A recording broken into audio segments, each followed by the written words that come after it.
Hello everyone. आज हम शुरू करने जा रहे हैं बच्चों रिडॉक्स रिएक्शंस। पहला लेक्चर है इसका, जिसमें आज हम बात करेंगे ऑक्सीडेशन नंबर के बारे में। रिडॉक्स रिएक्शंस, आप रिडॉक्स के बारे में थोड़ा पढ़ के आए होंगे कि ऑक्सीडेशन एंड रिडक्शन किसे कहते हैं। ऑक्सीडेशन प्रोसेस में हमेशा लॉस ऑफ इलेक्ट्रॉन होता है। एक एलिमेंट जो है वो इलेक्ट्रॉन लूज करके कैटायन में चेंज हो जाता है, या उसका इंक्रीज इन पॉजिटिव चार्ज आप कह लो कि बढ़ जाता है पॉजिटिव चार्ज। और ऑन द अदर हैंड जब एक एलिमेंट इलेक्ट्रॉन गेन करता है तो उसमें इंक्रीज इन नेगेटिव चार्ज होगा या फिर decrease in the positive charge. And वो यदि एक न्यूट्रल एलिमेंट है तो वो एक एनायन में कन्वर्ट हो जाता है, दैट इज कॉल्ड रिडक्शन। तो जहां पर दोनों प्रोसेस एक साथ चलते हैं, ऑक्सीडेशन भी और रिडक्शन भी साइमल्टेनियसली होते हैं, उन रिएक्शंस को हम कहते हैं redox reactions. Very important topic जो कि आपका 12th में इलेक्ट्रोकेमिस्ट्री से पूरा कनेक्ट होने वाला है, इसलिए ऑक्सीडेशन नंबर या जितने भी मैथड्स आपको चीजें समझाई जाए बहुत अच्छे से समझिएगा, क्योंकि ये चैप्टर एक तरह से पार्ट 1 है यहाँ 11th में, और पार्ट 2 इलेक्ट्रोकेमिस्ट्री की फॉर्म में आपका 12th में आने वाला है। तो चलिए आज एक इम्पॉर्टेंट टॉपिक को डिस्कस करते हैं कि ऑक्सीडेशन नंबर जो है रिडॉक्स रिएक्शन में इसकी बहुत इंपॉर्टेंस है। ऑक्सीडेशन नंबर किसे कहते हैं एंड हम कैसे कैलकुलेट करेंगे इसे। तो व्हाट इज ऑक्सीडेशन नंबर? आप कहेंगे मैम बार बार बात करें ऑक्सीडेशन नंबर की, तो ऑक्सीडेशन नंबर होता क्या है भाई? एक कंपाउंड के अंदर जब एक एलिमेंट दूसरे एलिमेंट के साथ केमिकल बॉन्ड बनाकर, चाहे लॉस से या गेन से, जो है इलेक्ट्रॉन के लॉस एंड गेन से, जब भी एक कंपाउंड बनता है, एक एटम का दूसरे एटम के साथ बॉन्ड बनता है, वहां पर उसने कितने इलेक्ट्रॉन का लॉस किया, कितने इलेक्ट्रॉन का उसने गेन किया, ये हम पूरा जो उसका loss and gain in terms of electron निकालेंगे, that is called the oxidation number, जिसे हम ऑक्सीडेशन स्टेट भी कहते हैं उस एलिमेंट के लिए। तो कंफ्यूज मत होइएगा, oxidation number and oxidation state both are same thing. एक कंपाउंड में एक एलिमेंट की क्या उसकी वैलेंसी है, एक तरह से आप लॉस एंड गेन करने के बाद क्या उसने चार्ज एक्वायर किया, कितने इलेक्ट्रॉन का लॉस या गेन किया, वो उसे हम कह रहे हैं ऑक्सीडेशन नंबर। अब इसकी एप्लीकेशन क्या है? इसके बारे में जानना बहुत इंपॉर्टेंट है, क्योंकि इलेक्ट्रोकेमिस्ट्री जो है या रिडॉक्स रिएक्शंस जो हैं, इलेक्ट्रोकेमिस्ट्री का बेस ही सारा रिडॉक्स रिएक्शंस है। तो आप कोई भी पार्ट इलेक्ट्रोकेमिस्ट्री का आप बिना ऑक्सीडेशन नंबर के नहीं पढ़ सकते। जब तक आपको ऑक्सीडेशन नंबर नहीं आता होगा तब तक आप किसी भी रिडॉक्स रिएक्शन को आइडेंटिफाई ही नहीं कर सकते, या किसी भी चेंजेस जो इलेक्ट्रॉन की वजह से आ रहे हैं, केमिकल रिएक्शंस में चेंजेस आ रहे हैं इलेक्ट्रॉन के ट्रांसफर की वजह से, आप नहीं बता सकते जब तक आप ऑक्सीडेशन स्टेट या ऑक्सीडेशन नंबर के बारे में नहीं जानते। तो समझ आ गया होगा कि ऑक्सीडेशन नंबर क्यों इतना इम्पोर्टेंट है, इसके बारे में हमें जानना क्यों इतना जरूरी है। तो चलिए बिना टाइम वेस्ट किए जल्दी से देखते हैं कि एक एलिमेंट जो है एक कंपाउंड के अंदर, उसका हम ऑक्सीडेशन नंबर कैसे निकालेंगे। तो इसके लिए बेटा हमें कुछ रूल्स फॉलो करने होंगे। उस एलिमेंट के ऑक्सीडेशन नंबर निकालने के लिए कुछ चीजें हमें याद रखनी होंगी, रूल्स याद रखने होंगे, जिसकी हेल्प से फिर हम ऑक्सीडेशन नंबर निकाल पाएंगे।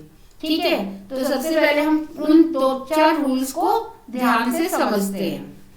पहला रूल है इसमें कि जो फ्री एलिमेंट होते हैं, फ्री एलिमेंट जो एग्जिस्ट कर सकते हैं नेचर में फ्रीली, चाहे वो मॉलिक्यूलर फॉर्म में या एटॉमिक फॉर्म में, उनका ऑक्सीडेशन नंबर हमेशा क्या होता है? That is always equal to 0। उनका हमेशा ऑक्सीडेशन नंबर आप क्या रखोगे? 0 रखोगे। आप कहेंगे कैसे, हमें तो समझ ही नहीं आया। तो बेटा देखो, जैसे मान लो एक एलिमेंट किसी रिएक्शन में जिंक लिखा हुआ है या सोडियम लिखा है और उसके ब्रैकेट में एस मतलब सॉलिड स्टेट में लिखा है। अब सॉलिड स्टेट में जिंक या सोडियम जो मेटल्स होते हैं वो हमेशा एटॉमिक फॉर्म में फ्रीली एग्जिस्ट करते हैं। वो अलग बात है कि उनका एक स्ट्रक्चर होता है सॉलिड स्टेट में भी, लेकिन होती उनकी क्या है, एटॉमिक फॉर्म होती है। तो वहां पर उसका जो ऑक्सीडेशन नंबर होगा इस एटॉमिक फॉर्म में, that will be equal to 0। अब ऑक्सीजन या नाइट्रोजन या हाइड्रोजन जो है वो कभी भी एटम की फॉर्म में एग्जिस्ट नहीं करते। हमें मालूम है ऑक्सीजन जो है अनस्टेबल एटॉमिक फॉर्म में, नाइट्रोजन अनस्टेबल है, तो वो एग्जिस्ट करता है मॉलिक्यूलर फॉर्म में, जैसे कि वो बन जाता है O2 या ओजोन। नाइट्रोजन भी या तो कोई कंपाउंड बना लेगा या फिर मॉलिक्यूलर फॉर्म N2 की फॉर्म में एग्जिस्ट करेगा। तो ये जो O2 और N2 इनकी या हाइड्रोजन की H2 जो मॉलिक्यूलर स्टेट्स हैं, free existing state molecular forms हैं, इनमें इनका ऑक्सीडेशन नंबर हमेशा हम क्या रखेंगे, 0 रखेंगे। ठीक है बेटा, तो पहला जो रूल सबसे पहले ध्यान रखना है ऑक्सीडेशन नंबर का, कि फ्रीली एग्जिस्टिंग एलिमेंट में ऑक्सीडेशन नंबर हमेशा उनका 0 रखा जाता है। ठीक है, चलिए अब चलते हैं दूसरे रूल की तरफ। दूसरा रूल हम ले रहे हैं हाइड्रोजन के लिए, क्योंकि हाइड्रोजन और ऑक्सीजन ऐसे एलिमेंट है जो मैक्सिमम हर एलिमेंट के साथ कंबाइंड स्टेट में रहते हैं। तो इसलिए हाइड्रोजन और ऑक्सीजन की ऑक्सीडेशन स्टेट के बारे में जानना जरूरी है। जब हम किसी भी एलिमेंट की ऑक्सीडेशन स्टेट कंबाइंड स्टेट में निकाल रहे हो तो हाइड्रोजन और ऑक्सीजन की हमें पता होनी चाहिए। तो आप ध्यान रखिएगा कि हाइड्रोजन क्योंकि एक इलेक्ट्रोपॉजिटिव एलिमेंट है, तो मैक्सिमम जगह 99% जगह तो इसकी ऑक्सीडेशन स्टेट जो है वो +1 रहती है हर जगह। जहां पर इससे ज्यादा कोई इलेक्ट्रोनेगेटिव एलिमेंट होगा वो हमेशा इससे इलेक्ट्रॉन लेके जाएगा, तो उसमें हमेशा इसकी +1 ऑक्सीडेशन स्टेट रहेगी। लेकिन कहीं कहीं एक्सेप्शंस आर ऑलवेज देयर, जहां पर इससे थोड़ा ज्यादा पावरफुल वाले एलिमेंट जो ज्यादा इलेक्ट्रोपॉजिटिव एलिमेंट्स हैं, जैसे कि सोडियम, पोटेशियम या मेटल्स जितने भी फर्स्ट या सेकंड ग्रुप के हैं, मैग्नीशियम, कैल्शियम, इनके साथ इसकी ऑक्सीडेशन स्टेट बेटा रखी जाती है -1, क्योंकि they are more electropositive than hydrogen.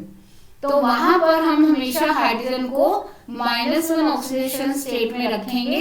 Otherwise उनके अलावा हर जगह जहां इसकी इलेक्ट्रोपॉजिटिव नेचर ज्यादा पावरफुल है दूसरे एलिमेंट से कंपैरेटिवली, वहां हर जगह हमें इसे +1 में रखना है। आप कहोगे याद कैसे करेंगे?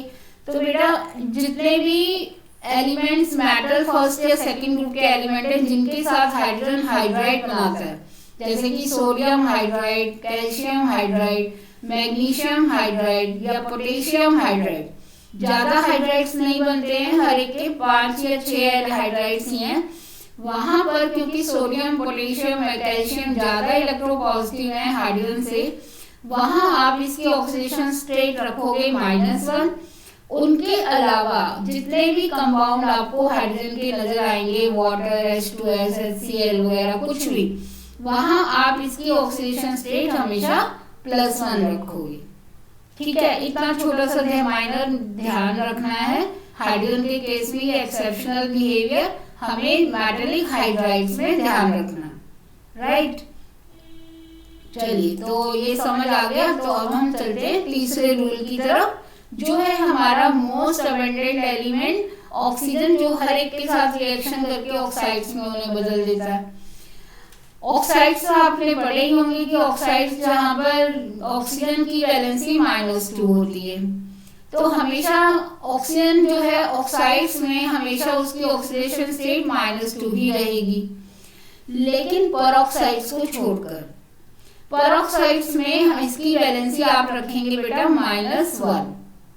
परऑक्साइड्स क्या होते हैं? जिनमें ऑक्सीजन के साथ जो बॉन्डिंग रहती है हमेशा, जैसे नीचे सेकंड रूल में आप देख रहे हैं H2O2 hydrogen peroxide, sodium peroxide Na2O2, barium peroxide BaO2, ये जो पेरोक्साइड जहां पर है आ गया, वहां पर ऑक्सीजन की वैलेंसी आप रखेंगे -1।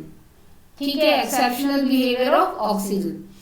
उनके अलावा जितने भी कॉमन कंपाउंड हैं जहां oxygen as a element present है कंपाउंड्स में, वहां पर हमेशा आप क्या रखेंगे ऑक्सीजन की वैलेंसी, ऑक्सीडेशन स्टेट -2।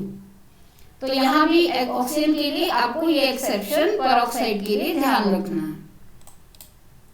चलिए, तो अब थोड़ी सी जनरल बात कर दी जाए ग्रुप वाइज, जिनको आपको याद भी होगा। आई एम थिंकिंग कि आपको ये याद होंगी चीजें, और नहीं याद तो बेटा जल्दी से याद कर लेना इसको। जो ग्रुप 1 के एलिमेंट्स है, lithium, sodium, potassium, rubidium, caesium, उन सब की वैलेंसी या ऑक्सीडेशन स्टेट जो है वो फिक्स रहती है। उनका ऑक्सीडेशन नंबर हमेशा कंपाउंड में क्या रहता है, +1 रहता है। तो ग्रुप 1 के हर एलिमेंट की +1 ऑक्सीडेशन स्टेट हमेशा आप प्लेस करेंगे जहां भी वो आपको कंपाउंड में दिखाई दे।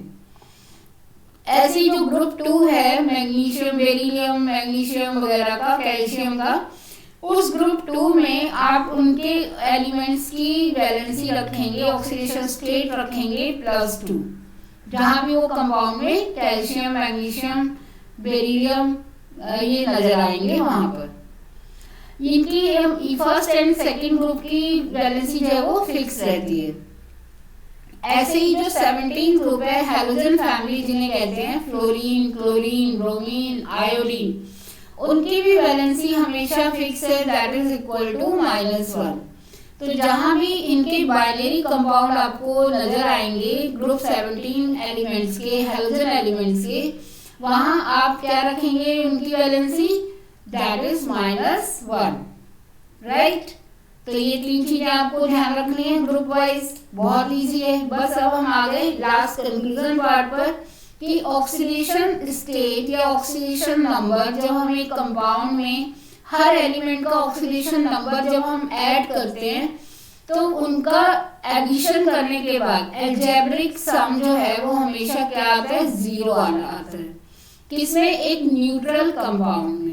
जैसे कि KMnO4 है, न्यूट्रल कंपाउंड है, इसके ऊपर कोई चार्ज नहीं है।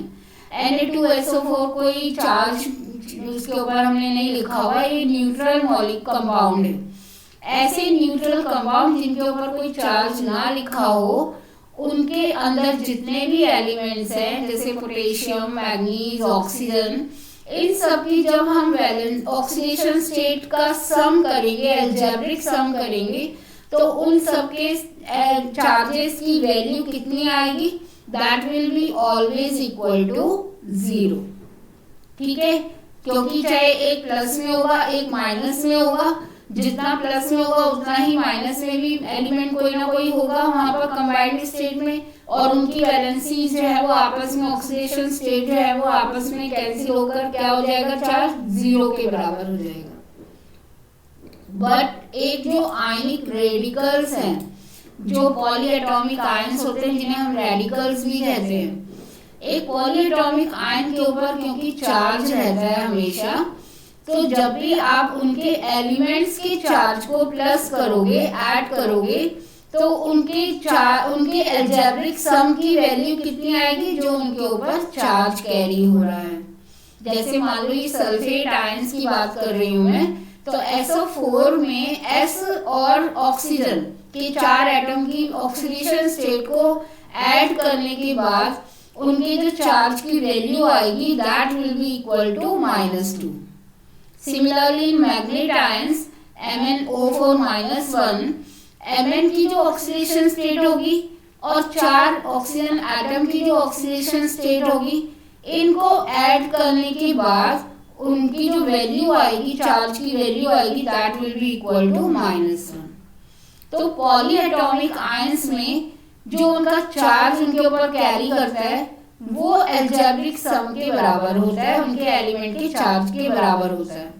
ठीक है, तो ये 2 रूल्स लास्ट में ये ध्यान रखने हैं कि एक न्यूट्रल कंपाउंड में सारे एलिमेंट्स के चार्ज का नंबर जब आप ऐड ऑन कर लोगे तो वो 0 के बराबर आएगा, और एक पॉलीएटॉमिक आयन में जो उनके एलिमेंट्स के चार्ज की वैल्यू है वो किसके बराबर आएगी, जो उस आयन के ऊपर चार्ज कैरी हो रहा होगा उसके बराबर आएगी। तो अभी हम इसके नेक्स्ट वीडियो में हम आपसे इसकी बात करेंगे, इसके एग्जाम्पल्स की बात करेंगे। तब तक आप अनअकैडमी का ये बहुत अमेजिंग फीचर एक अनअकैडमी लेके आई है 5 स्टार प्रोजेक्ट करके नाम से। इस 5 स्टार प्रोजेक्ट में क्या है भाई कि 22 तारीख को एक 9 बजे जो है ये प्रोग्राम होने वाला है, जिसमें कि बहुत सीनियर आपके जो आइकॉनिक जो अपने अपने फील्ड के बहुत माने जाने हुए कलाकार होंगे, जो बहुत अमेजिंग जो अपनी फील्ड में बहुत माने हुए हैं पर्सन्स हैं, वो आपको जो है ये क्रिएटिव कॉर्नर के बारे में है एक्चुअल, जो को करिकुलर एक्टिविटीज होती हैं, रोबोटिक हो गया या आपकी ड्राइंग है, स्किल है या म्यूजिक पैशन है आपका, आपके अंदर एक एक्स्ट्रा कोई ना कोई गॉड गिफ्टेड चीज है, आप उसको और ज्यादा क्या कर सकते हो, अपने उसको निखार सकते हो, उसको और एनहेंस कर सकते हो। तो अपनी उस एक्टिविटी को और निखारने के लिए और ज्यादा सीखने के लिए उसके बारे में आप ज्वाइन करिए 9 AM पर। ये होगा 22 नवंबर को, ठीक है बेटा, ध्यान रखिएगा 22 नवंबर 9 AM। और मैं बोर्ड क्लासेस और 9 to 12 क्लासेस को बताना चाहती हूँ कि आपका रिवीजन बैच अनअकैडमी जो है वो स्टार्ट कर चुके हैं और रिवीजन बैचेस बने हैं और हर संडे लगभग एक बैच नया तैयार हो जाता है, रेडी हो जाता है रिवीजन का। इसमें आप मैथ, साइंस, डिफरेंट सब्जेक्ट के रिवीजन कर सकते हैं। उनके साथ साथ आपको मेंटरशिप मिलेगी, बहुत हाईली क्वालिफाइड एजुकेटर्स आपको रिवीजन का ट्रैक बताएंगे कि कैसे आपको रिवीजन करना है और बोर्ड में अच्छे एग्जाम, अपने एनुअल एग्जाम में अच्छे मार्क्स लेने हैं, और स्पेशली 10th and 12th जिनको बोर्ड एग्जाम में अपीयर होना है। 6 to 12 जो है आइकॉनिक सब्सक्रिप्शन भी बहुत अच्छा है अनअकैडमी का, जिसमें वो एक आपको पर्सनल मेंटरशिप भी देंगे, एक पर्सनल गाइडेंस देंगे आपको, जिसके हेल्प से आप अपनी स्टडी प्लान कर सकते हो और वीकली आपका चेक होगा, वो प्लान जो आप लोगे उसको साथ साथ आपका वीकली प्लानर जो है वो चेक भी होगा, रिपोर्ट आपके पेरेंट्स को दी जाएगी, अटेंडेंस चेक होगी उसके साथ साथ कि आप कितनी क्लासेस रेगुलरली जो है वो फॉलो कर रहे हो। एंड देन आप इससे जो जितनी भी प्रॉब्लम्स आपकी अभी आ रही होंगी, स्टडी प्लानर जो आपको मिल जाएगा और आप स्टडी करोगे उसके अकॉर्डिंग, तो कुछ ना कुछ डाउट्स भी आएंगे, नेचुरली है कि डाउट्स भी आएंगे जरूर। तो उन डाउट्स को आपके लाइव क्लासेस से उनको सॉर्ट आउट किया जाएगा। एंड प्लस के फीचर तो सारे उसमें रहते ही हैं, प्लस का जितना भी आप अभी तक आपने नाम बड़ा सुना होगा प्लस का, तो वो सारे फीचर्स तो आपको मिलेंगे ही मिलेंगे, लेकिन उसके साथ साथ पेरेंट्स के साथ कनेक्शन भी जो है वो बना रहेगा। तो बहुत अच्छा सब्सक्रिप्शन पार्ट है ये 6 से 7 8 क्लासेस के डिफरेंट ड्यूरेशन के सब्सक्रिप्शन प्राइसेस हैं। जितने ज्यादा टाइम का आप लोगे उतना ही ज्यादा आपको बेनिफिट मिलेगा इसमें। और यदि उसके साथ साथ आप DSL क्लासेस का ये रेफरल कोड, हमारे नाम ही हमारा क्या है, रेफरल कोड है, तो DSL classes in capital letters यदि आप डालते हो तो आपको एक्स्ट्रा 10% का डिस्काउंट भी मिलेगा। ये 9 से 12 क्लासेस के हैं और मेरा तो आपको यही सजेशन है कि आप जरूर लीजिए iconic subscription and revision batches को ज्वाइन करिए, जिनका लिंक मैं नीचे सब्सक्रिप्शन डिस्क्रिप्शन बॉक्स में दे रही हूँ। एंड प्लस साथ साथ 5 स्टार प्रोजेक्ट को भी अपनी को ज्वाइन करके अपनी को करिकुलर एक्टिविटीज में भी पार्टिसिपेट करिए एंड साथ साथ अपना एक कोई ना कोई अच्छी हॉबी को मेंटेन करिए कि आप उसमें जब भी आप पढ़ने के बाद थक जाते हो शाम को, इवनिंग में कभी भी आप उसको रिफ्रेश, उसकी हेल्प से रिफ्रेश हो सकते हो। तो आज का टाइम तो एक ऐसा है बेटा जिसमें आपको जो है एक्स्ट्रा कोई ना कोई करिकुलर एक्टिविटी आपको आनी ही चाहिए। तो सिंगिंग, डांसिंग, पेंटिंग, जो भी आपका जिसमें भी आपको अच्छा लगता है आप उसमें ज्वाइन करिए। 9 AM है आपका ये को करिकुलर एक्टिविटी का पार्ट 22 नवंबर। चलिए ठीक है, फिर मिलते हैं कल एक नई इसके साथ, जहाँ पर हम क्या करेंगे। अब हम इसकी बात करने वाले हैं, किसकी बात, कैलकुलेशन कैसे करते हैं ऑक्सीडेशन नंबर्स का इन कंपाउंड्स। कंपाउंड के अंदर ऑक्सीडेशन नंबर कैसे निकाला जाता है पॉलीएटॉमिक आयंस में भी और न्यूट्रल एटम में, ये मैं आपको कल सिखाने वाली हूँ। ठीक है, तो चलिए कल मिलते हैं फिर नेक्स्ट वीडियो में। तब तक आप इसे ध्यान रखिए।